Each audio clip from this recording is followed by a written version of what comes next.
Music licensing reimagined.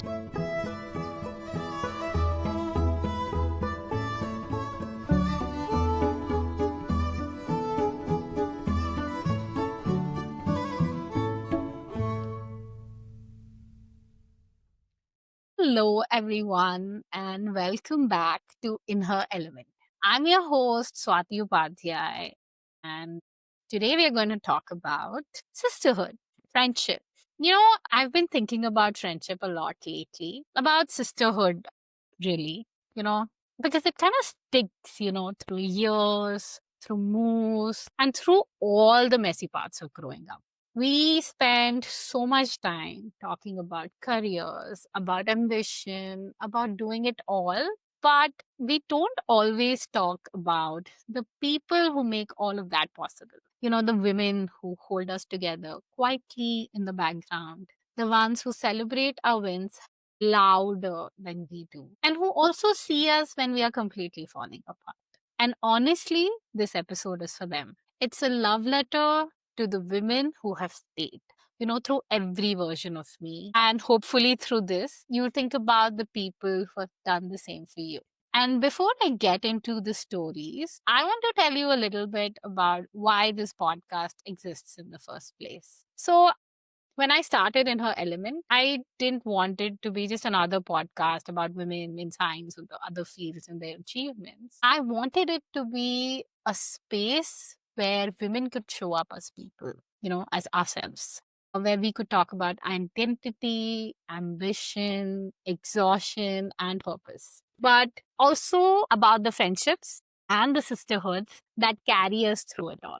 Because I think behind every strong woman, there's usually another woman who has said, "You've got this." And I wanted this show to be that voice, a place where we remember that we are not doing this life alone, and that sisterhood isn't a side story, it's these two. So I grew up, I'm originally from Odisha, but I grew up in a lot of places in India. And my initial, most formative years were in Madurai. And honestly, that's where I first understood what friendship really means. Because I don't think we were all volleyball enthusiasts, I'd like to say, at that point. I mean, we were what, fourth, fifth graders. And I think that court was everything for us. It was dusty, the squeaky shoes. And I think the laughter that could be heard to like two streets away. And we'd play till sunset, go home, do our homework, have dinner, and then again spend hours on the phone talking about absolutely nothing, but just everything. And I think those girls were my first sense of belonging. There was no pretense. There was no pressure to be someone. We were just kids who were figuring out world together. And when I think back, that's what I miss the most. How easy it was, how simple the friendship felt before life got complicated. And we didn't have to earn each other's love. We didn't need perfect words or like deep talks. Being just there was enough. And I think that kind of friendship, the ones where we didn't have to perform, it stays with you forever. And I'm proud to say that we are still very much in touch. And Instagram has definitely made it more easy. But yeah, a shout out to all my Madurai friends. Then came Chennai. And with it all the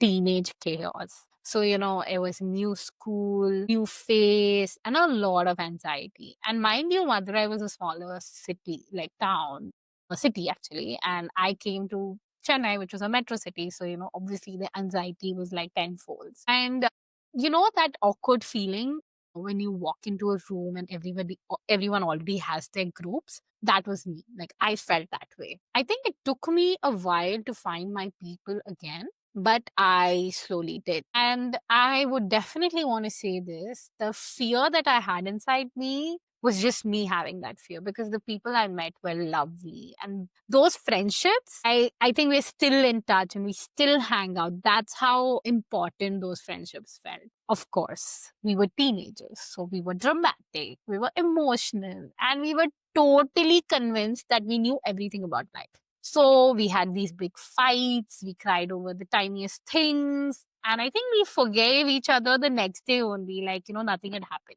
So, and it was important. These feelings and these situations were important because what they taught me was a very big lesson, and which was that mostly friendships aren't always easy, but it's always worth fighting for. And that sometimes people hurt you, but they also help you heal. And it's okay to grow at different speeds. I think that was a very important lesson. What matters is finding your way back to the other, to each other. And that's why those friendships taught me resilience. They made me realize that love doesn't have to mean perfection. It just has to mean staying even when it's hard.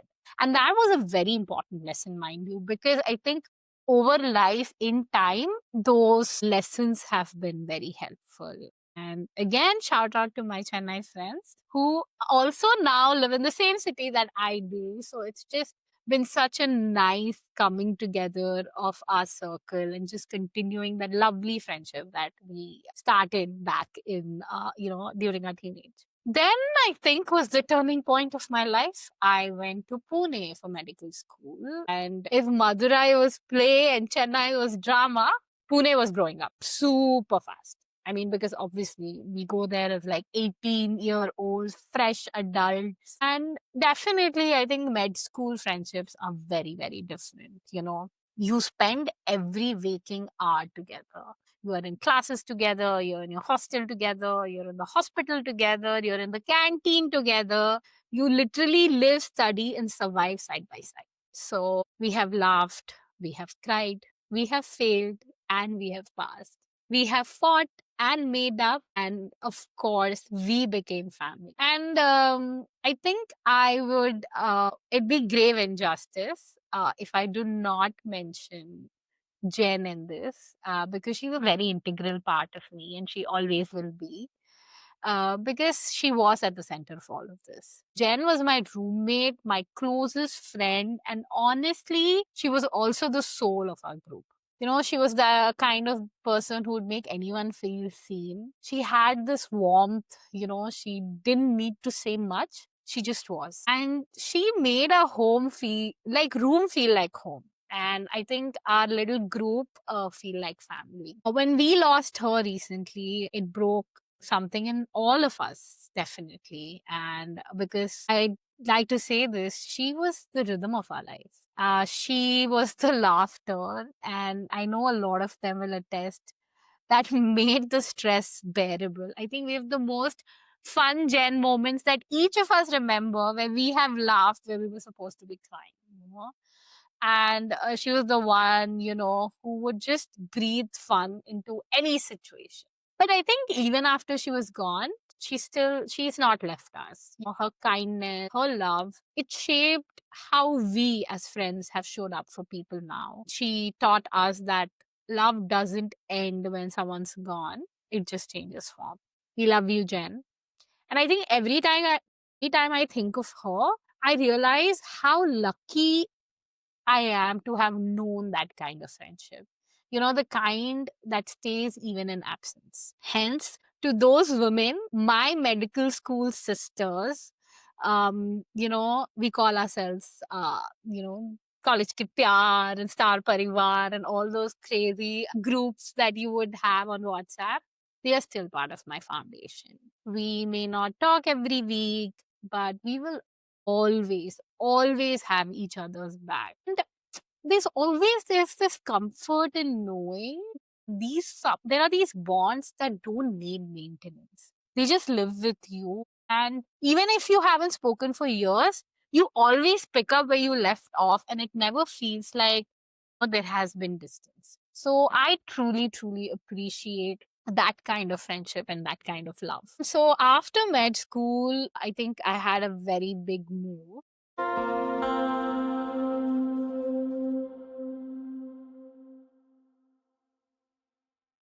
which was moving to Atlanta for my master's.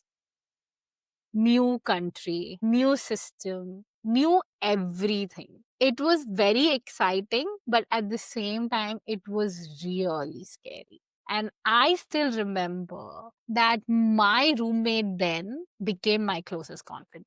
And she's still one of my bestest friends because we were two women who were navigating new lives, figuring out adulthood in our late 20s, grad school, and also grocery stores. I think that is something we spend a lot of time in, but I really, really cherish those moments because she's still, like I said, one of my best friends today, someone who's seen me through every version of this new life. And I'm so glad we live in the same city as well. And then, of course, there were my other grad school friends, the group that became my sounding board. Because we went through COVID together, and that really binds you in ways that, you can never imagine.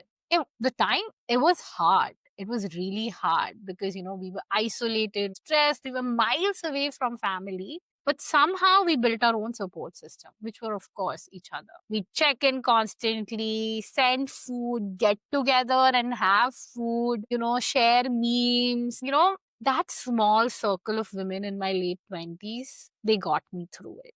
Even now, I think when life has moved on, I don't think our group chat has. It's still very much alive. We might not talk to each other every day, but I think when one of us needs the other, everyone shows up. And that's what I love about these adult friendships because they don't need a daily validation. They just need to trust. And that there's that unspoken understanding that I'm here when you need me. And I think I love that about sisterhood and friendship. Then, of course,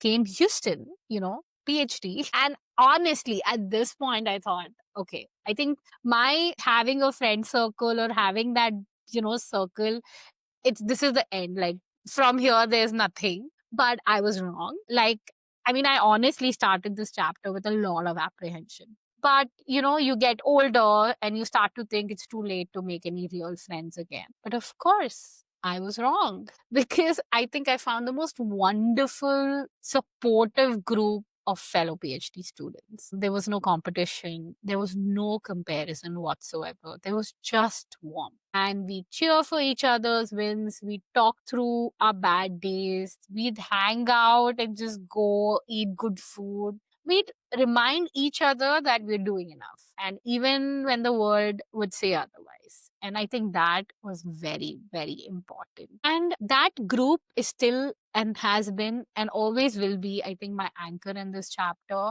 because it's proof that even in very demanding, high stress environments, you can build connections and you can grow instead of always having to compete. And that, I think, is the beauty of sisterhood as an adult, because it's very intentional. You choose it, you build it, and you nurture it. So, it's a very cathartic experience. And I just feel lucky overall to have met nice people. I don't think I have anything against anybody. Every person I've met, I mean, of course, if we all have our sets of fights, apprehensions, and I don't think that changes.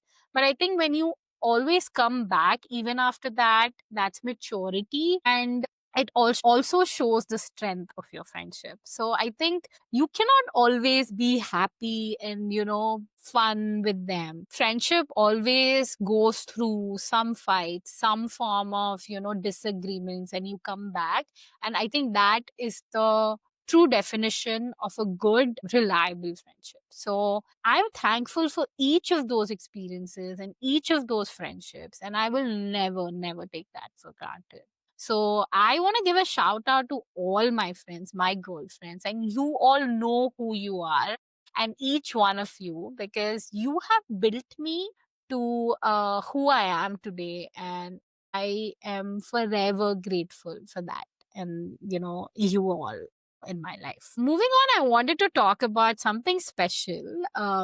People always tell me that, hey, Swati, you're super friendly. That's why you make friends. I think that's not always true, but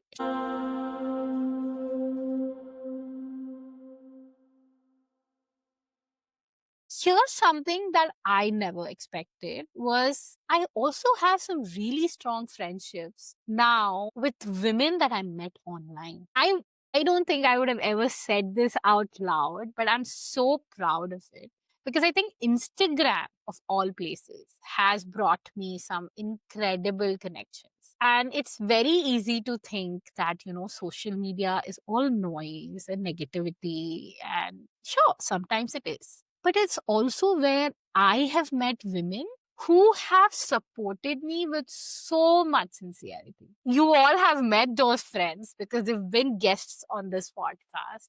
Like, one friend who said yes to being my very first podcast guest without a single question. She just trusted me. Another, she pushed me to move into this video podcast because she believed in this vision, before even I did. So, and I really appreciate her for that. And then there are those, who listen to every single episode, give me feedback, and share it like it's their own. So that's sisterhood too. Women lifting women, even through, these screen friendships. And it reminds me that connection definitely doesn't depend on geography. It's about the energy, it's about the intention, and it's about the presence. And it's women saying that I see you, I believe in what you're doing. And especially in a world that can be so harsh, that kind of support feels like light. And I'm so grateful to those friendships as well.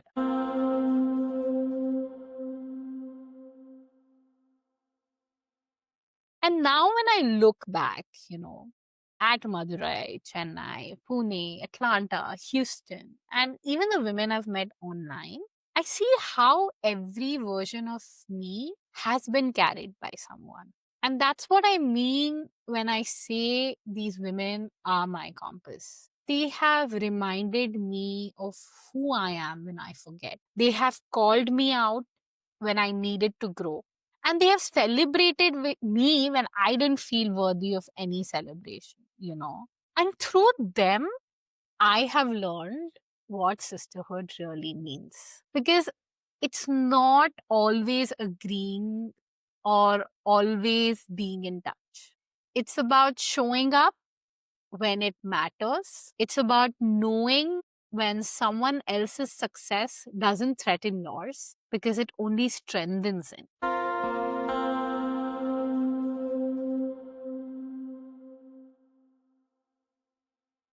And sisterhood is building each other up, even when the world keeps trying to tear you down. It's community over competition, it's grace over judgment. And it's that deep knowing that we rise differently when we rise together. So, if you're listening right now, I want you to think about your people, the ones who've made you laugh when you wanted to cry, the ones who have sat with you through heartbreak and doubt, and the ones who have shown up when you didn't ask. Send them this episode, text them, and tell them that you love them because they deserve to hear it. And if you're still looking for your tribe, hold on. They'll find you, usually in the most unexpected ways. Because no matter what city, what season, or what version of yourself you're in, there will always be women who remind you that you're not alone. That's what In Her Element is all about. It's not just a podcast, it's the space for sisterhood that I want to create. For honesty, for courage, and for connection. It's a reminder that we are all still becoming and that it's easier when we walk together. You've been listening to In Her Element. Until next time, take care of yourself, take care of your people, and stay always in your element.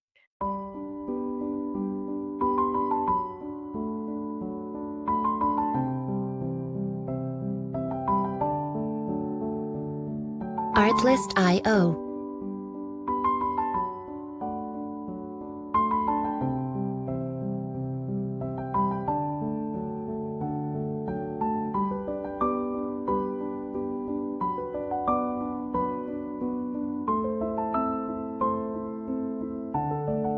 Music like